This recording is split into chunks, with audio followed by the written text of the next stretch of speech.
কাঁদতে কাঁদতে বৃন্দাবনে গেল। গোবিন্দদেব গোপালকে বলল যে প্রভু তোমাকে যেতে হবে। গোপাল বলল যাবো, আগে ভালো করে অন্ন পাওয়া, অনেক দূর যেতে হবে, ভালো করে খেয়ে নি, অন্ন পাওয়া ঠাকুর আমাদের।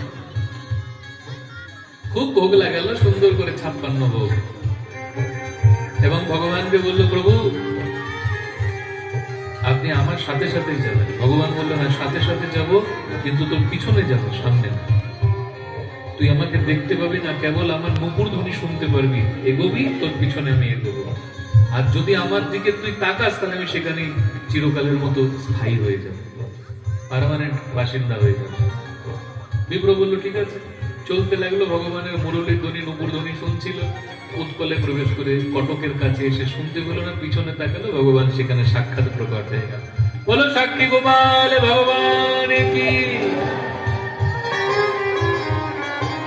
সাক্ষী গোপাল ভগবানের কাছে সমস্ত গ্রামবাসীরা এসেছিল, আর ভগবান তিনি স্বয়ং সাক্ষী দিয়েছিল। আকাশবাণী হলো, এই বড় বিপ্র মিথ্যা কথা বলছে, এই ছোট বিপ্র সত্যি বলছে।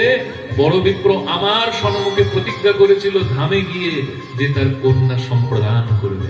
সবাই আনন্দিত হয়ে গেল, ছোট বিপ্রের সাথে সে ব্রাহ্মণ